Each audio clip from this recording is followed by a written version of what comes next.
number 3 takes us in different directions. Graphing radicals. That could be considered good because it's a different direction from what we've been doing. However, I also know opinions about graphing often, so this might not be considered good, but give it a chance. Okay, so we are looking at graphing radical functions. Now, it's generalized as radical functions in that we're going to look at not just square roots, we're also going to look at cube roots. Okay, so we're going to start with just the basic graphs, so we make sure we know what the basic graphs look like. We're going to talk about our transformations. A familiar looking chart is going to come into play again. We saw that a lot first semester, right? So we're going to be looking at all of this. So, square root graph.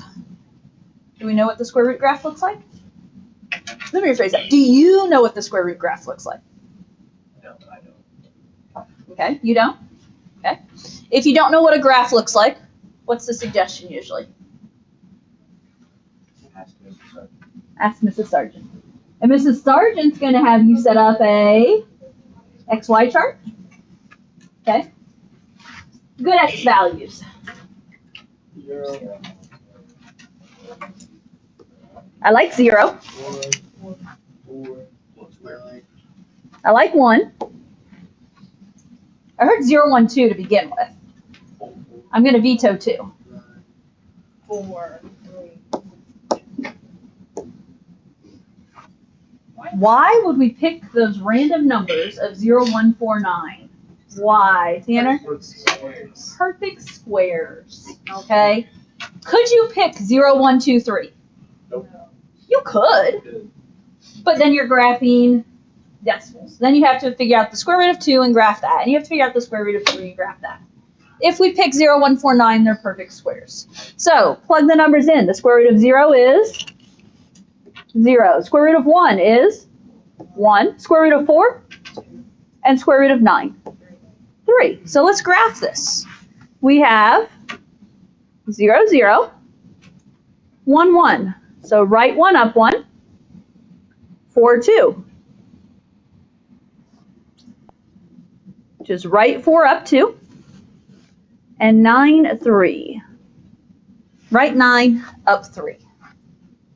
Okay. We have a graph that starts at 0, 0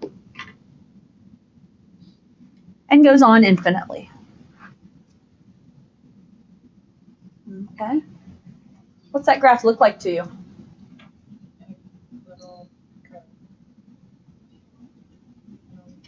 What curve is it familiar with that you already know? Does it look like a parabola? Half of a sideways parabola is how I usually describe it. And it is exactly that. It is half of a sideways parabola. Okay? So, notice at 0, 0, I did not draw an arrow, did I? That is a point. That is my starting point. So it starts at 0, 0 and goes off infinitely. So do keep that in mind. Okay, so let's talk domain and range real quick. Thoughts on the domain?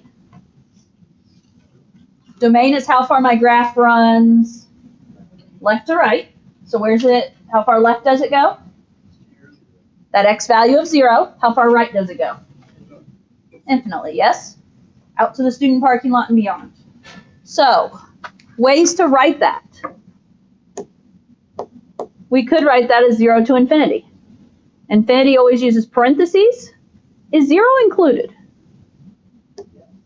Yes, so we're going to use a bracket. Okay. The other way you could write this is you could just use an inequality and say x greater than or equal to 0. If I had to guess, you have some domain range questions in homework. What form you have domain and range, I don't remember. I didn't think to check that. Okay. What about range?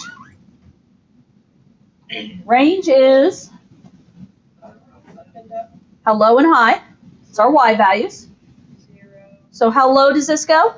0. The y value of 0 there. How high does it go? As it's going infinitely to the right, it's going infinitely up. So how are we going to write that? 0 to infinity again. Parentheses on infinity, is the y value of 0 included? Yes, it is. Or, yeah, instead of saying x greater than or equal to 0, we can say y greater than or equal to 0. Okay, good. That's your square root graph, okay? We're going to, once we get into this lesson, we're going to work with moving that around, moving it left, moving it right, up, down, stretching, shrinking, reflecting, those types of transformations. Now, let's talk about a cube root.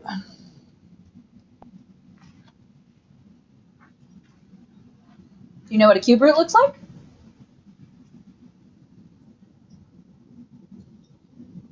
Probably not. I don't expect you to. Okay. So, let's pick some x values. What do you want to try? 0, 1, 8. Oh, -1, negative. I'm giving some hints by how I fill this in, aren't I? Okay. Now, I should have addressed this. Why did I not do negatives over on the square root? Because you can't have negative squares. You can't do square root of a negative and get a real answer, right? Can we do cube roots of negatives? Yes. Yeah. Yes, so we need some negative values to get the full view of the graph, okay? So 0, of course, 1 and 8 because they are perfect cubes, okay? 1's a perfect anything, and then if you guys go to your blue papers, 8 is the first perfect cube, right? So remember, you still have the blue papers if you need them. If not, there's more up there. Okay, what is the cube root of -8? -2. -2. The cube root of 8 is 2. Cube root of a negative is a negative. What's the cube root of -1? -1. Cube root of 0? 0. Cube root of 1? 1. Cube root of 8? 2. Okay. So let's graph this. Left 8, down 1. Excuse me, down 2. Left 8, down 2. Left 1, down 1. 0, 0. Right 1, up 1. Right 8, up 2.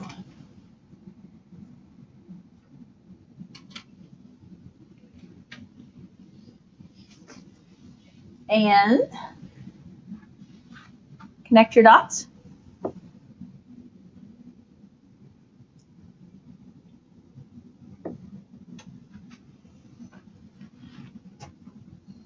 Graph looks something like this.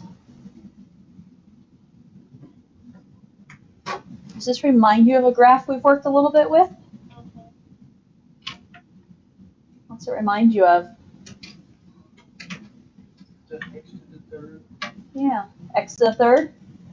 Except what's x to the third do? X to the third does that, right? Do you see this is the sideways version of it? Okay. So this is our cube root graph is, I mean, it's the inverse of x to the third. So it is the horizontal version of it.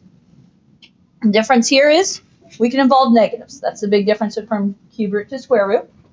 What about domain here? How far left and right does this graph go? Yeah. There's arrows both ways, folks. We can have negatives and positives. So, negative infinity to positive infinity. Or if we put it in words, because we don't really have an inequality, you could say all real numbers.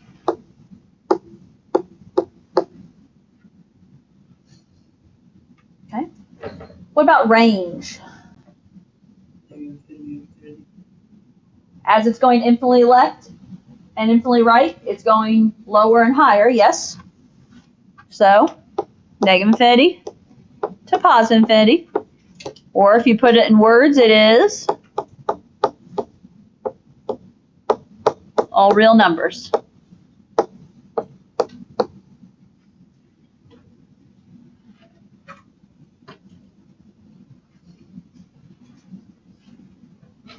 Okay, guys, those are your two basic graphs.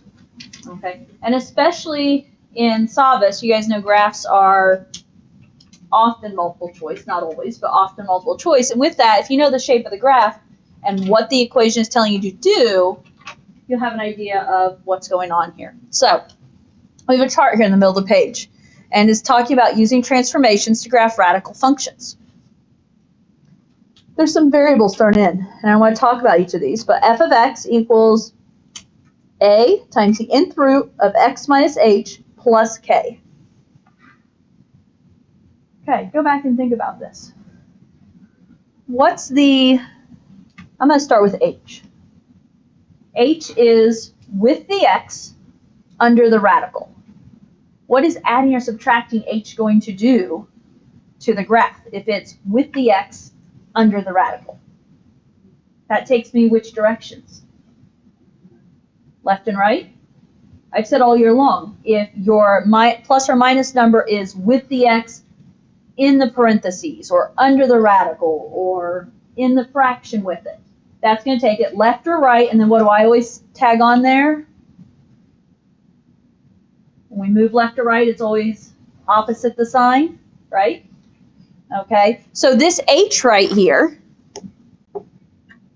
is your left-right. Okay, that's your h. So h determines a horizontal translation. So how far you are moving left or right. Okay, the plus k. When you add a number at the end, away from the x, that takes my graph where? Up or down, right? And that is the direction of the sign. So this plus k determines your vertical translation. Okay, k is going to take me up or down. A is multiplying out front by this square root. So when you have a number multiplying out front, it is your stretch or compression, specifically your vertical stretch or compression. So when we talk about A, that is your stretch or compression. Okay? Now, we have this chart back from, I think, the first unit of the school year, topic 1. Okay, we have papers we can pull out with this information on it. But the plus or minus k takes the function up or down. The plus or minus h takes the function left or right, which is opposite the sign. Could we still talk reflections this chapter? We could. A negative out front reflects it across the x. A negative on the x reflects it across the y. Multiplying a out front is your vertical stretch or compression. A number bigger than 1 is a stretch. A number between 0 and 1 is a compression. Okay. I still have horizontals on the list. I don't think we use horizontals in this chapter at all. We don't use them a whole lot in Algebra 2, but if it's x divided by the number, that could be a horizontal stretch or compression. Okay. You've got a refresher of the chart, yes? Let's practice. Okay, let's practice. Graph each function using transformations, and then identify the domain and range. F of x equals the square root of x minus 5. Thoughts? What do you see? So just move it over, move the starting point over 5 to the right. Okay. So this minus 5 here is in the position of minus h, isn't it? It's under the radical. So we're going to go left or right, opposite the sign. So a minus 5 does tell me to go right 5. Different people will teach this different ways. Okay? My suggestion is going to be that we just take our original points and move them each over 5 to the right. Now, what were my original points? 0, 0, 1, 1, 2, 3. So I'm going to suggest that we begin with, and I'm going to write those points right here, the square root points from above, so 0, 0, 1, 1, 4, 2, 9, 3. And then we're going to take those specific points and we're going to move all those points 5 right. Okay?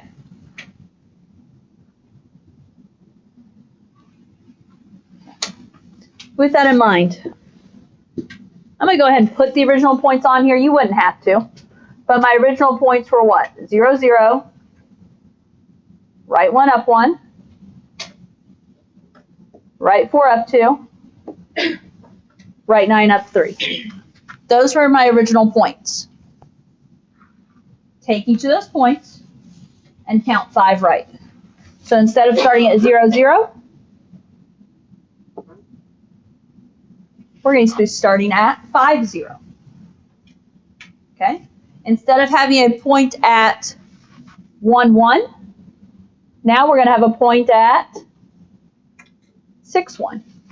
Can you, from your new starting point, just count over each of the places? Yeah. You can also do that, right? I've taught it both ways. Our next point was 4, 2, so we can either count over 5 from 4, 2, which puts us at 9, 2, or realize from my new starting point, count over 4 and up 2. And you can do the same thing with 9, 3, correct? I can either just count over 5. There's my estimation.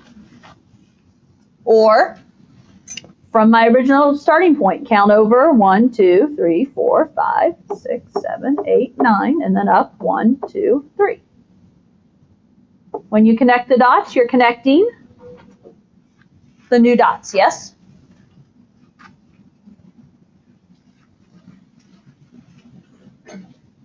Which kind of went into my XY chart, but that's all right.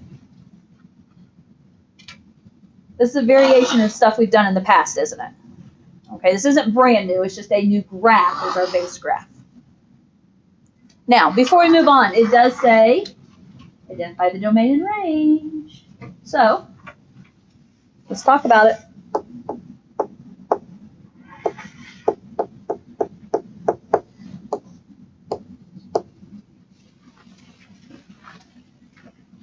Thoughts on the domain? 5. Yeah. Where's this graph go? How far left does it go? Well, instead of starting at 0, it starts at 5. How far right does it go? To infinity. When we write this 5 to infinity, if you choose to write it this way, what do we know about 5? A bracket, it's included. Infinity has parentheses. If you write it with an inequality, it's domain, so we'd say x, and it's all numbers to the right of 5, so all numbers greater than or equal to 5.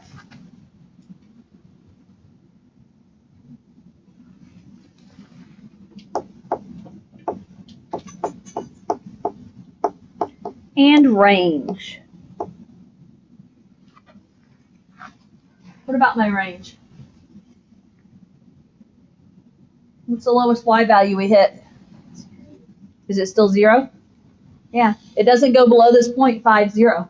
So my lowest y value is 0. How high does it go? 0 to infinity. Infinity uses parentheses. It touches the y value of 0. So bracket. Or, how is that written with an inequality? Y is greater than or equal to 0. Okay? I feel like I'm pulling a lot of stuff you already know and just pulling it back together for you.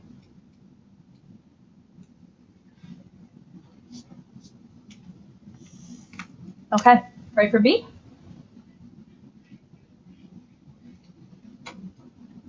G of x equals the negative of cube root of x plus 4.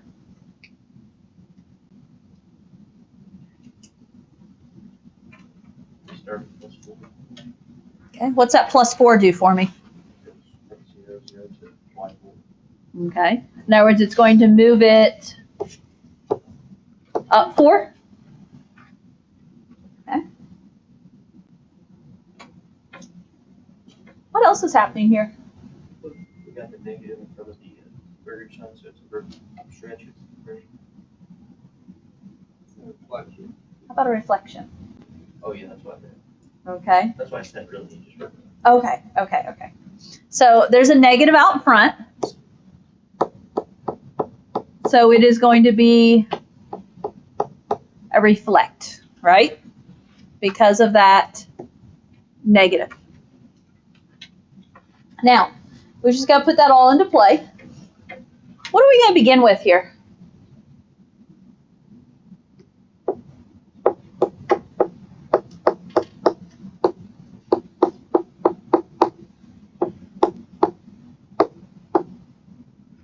What XY chart are we beginning with? Oh, wait, no. It's Hebrew. The cube root XY chart? You've got to pay attention, yes? I don't know that Savas, they would be mean enough to mix them up on you, but when you graph it for me, you're going to have to know which graph you're graphing. So this is a cube root graph, right? Did you catch that?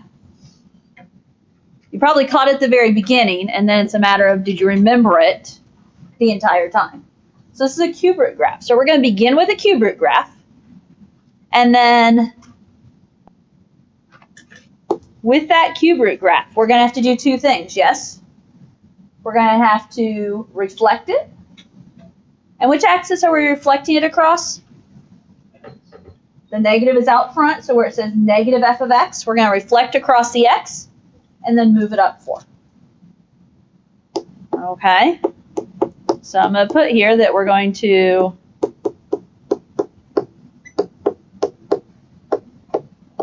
reflect across x-axis. I'm saying move. I should be official and saying translate, but I'm not writing out official answers just for our notes. We're going to move it up 4. So you can do you as to how many sets of dots you want to put on this page. Okay? I'm going to kind of take you through steps, and I'll color code, I guess, on mine. But so my original graph is the -8. Did you guys catch my mistake here? It shouldn't be -8, -1, should it? -8, -2. I don't know if I said it out loud earlier or not, but I definitely wrote it wrong. Okay, so my original dots are left 8 down 2, left 1 down 1, 0, 0, 1, 1, right 8 up 2. Yes? Those are your original dots. I don't care. Do you put those in there? That's your choice. Okay? And then, what do we have to do? We're going to reflect. If you're reflecting across the x-axis, what's that mean we're doing with this graph? Flipping it upside down, yes? So over here on the left, where it was left 8 down 2, now it's going to be left 8 up 2. And I'm doing this in my light blue color here. Instead of left 1 down 1, left 1 up 1. 0, 0 stays on the x-axis. Instead of right 1 up, it's going to be right 1 down 1. Instead of right 8 up 2, it's going to be right 8 down 2. So now I'm using those light blue points as my graph. Okay, and again, this is where I said, do you have to put all these dots on here? You don't. If it gets to be too many points, you're like, nope, nope, nope, too confusing, then don't. And then what do we have to do in the end? We're going to move it up 4. So take your reflected dots and move them up 4. So that means for me, it's taking my light blue dots and I'm moving them up 4.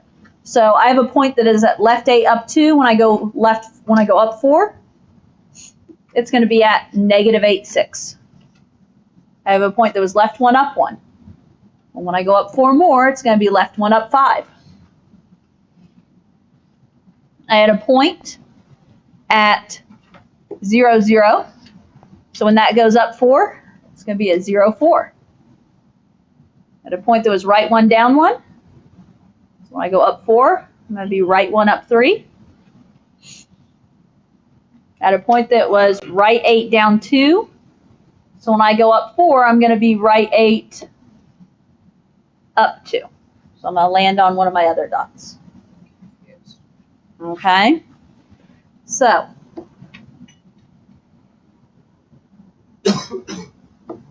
take it in steps or do it all at once. Your choice. But ultimately, that's what your graph ends up looking like. Yes? So you always reflect before you choose it? Yes.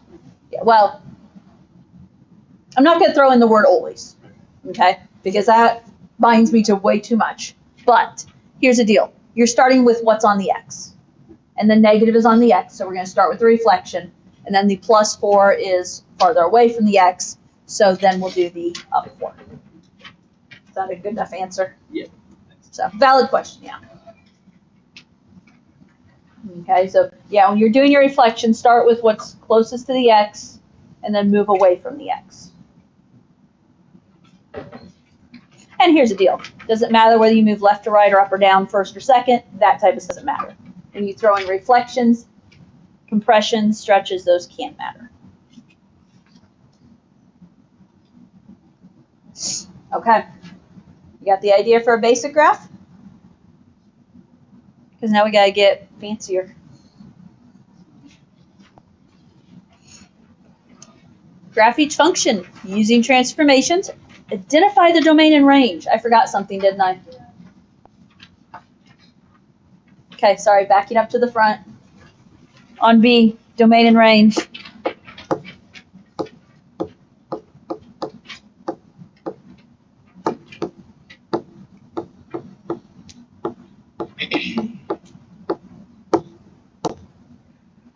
Okay, domain. What do you know about the domain of this graph? Goes infinitely left and infinitely right, yes? So negative infinity and positive infinity. If you want words, you could say all real numbers.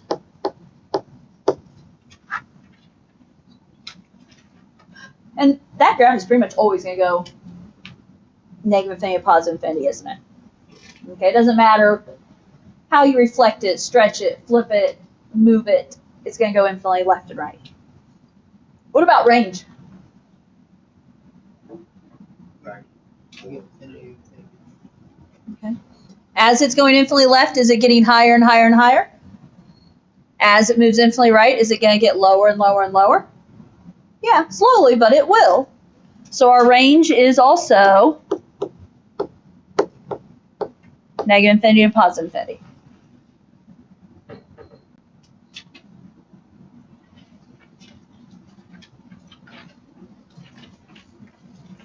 Okay. Pretty much a standard on the cube roots. Okay. Now let's move on to this next one. Still doing the same thing. It's just part C. What do you see on part C?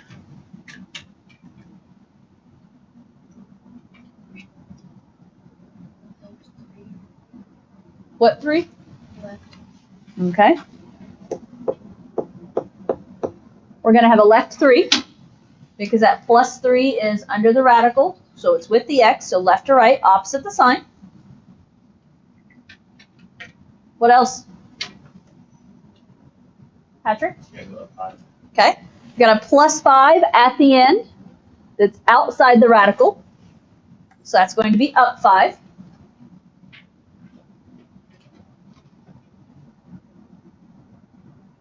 What else? Toph? Vertical stretch. Vertical stretch by a factor of 2.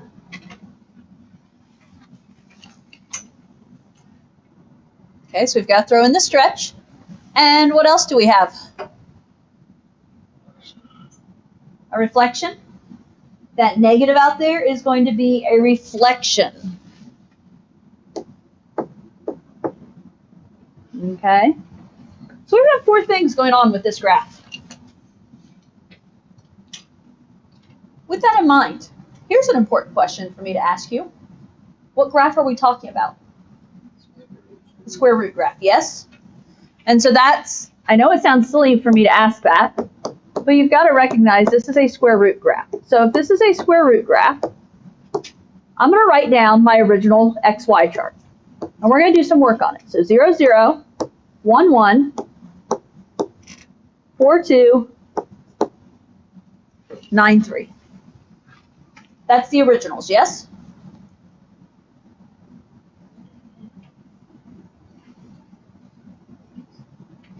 With that in mind, folks, okay, officially we could start with the left 3 and then do the stretch and the reflection. But to me, it's going to be easier if we get the reflection first. Do you remember how we did things like a stretch last time? It was like 2x squared.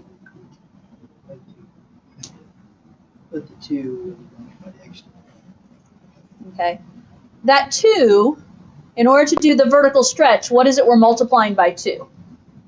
It's which values? If it's a vertical stretch, it's our y values, right? So we can also do the reflection at the same time if you want. And so what I'm going to suggest is that we take our y values and we multiply each of our y values by -2. Okay, so we're going to multiply each of these by -2. So I'm going to continue my chart over here.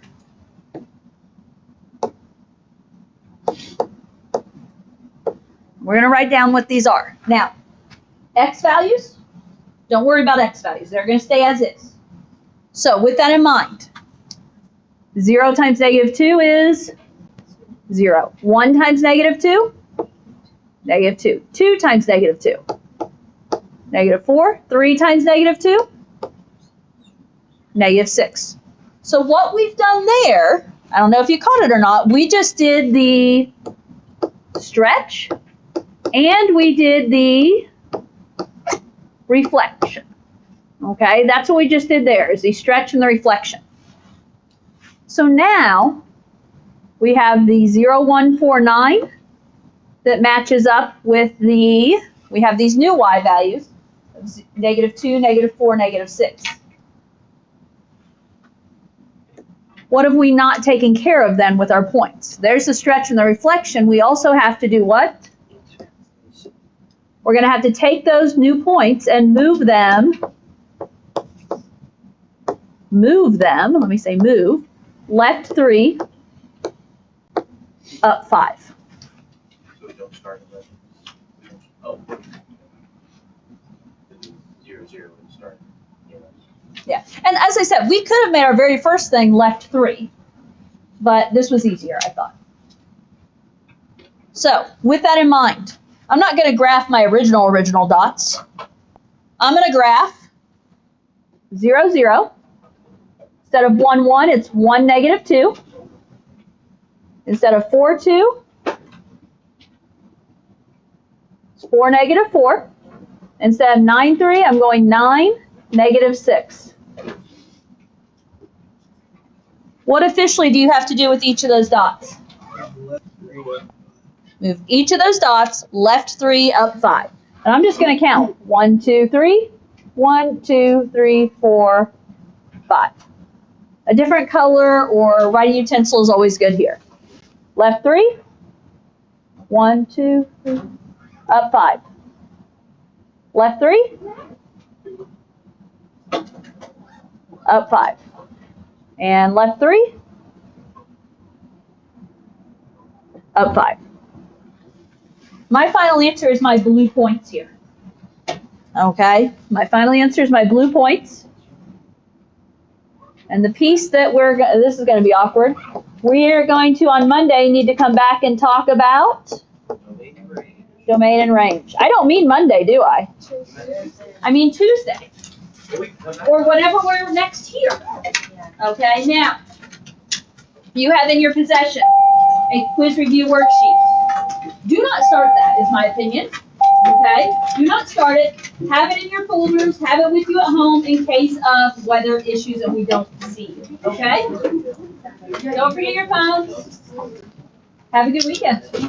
Don't forget to get 5-2 Part 3 caught up.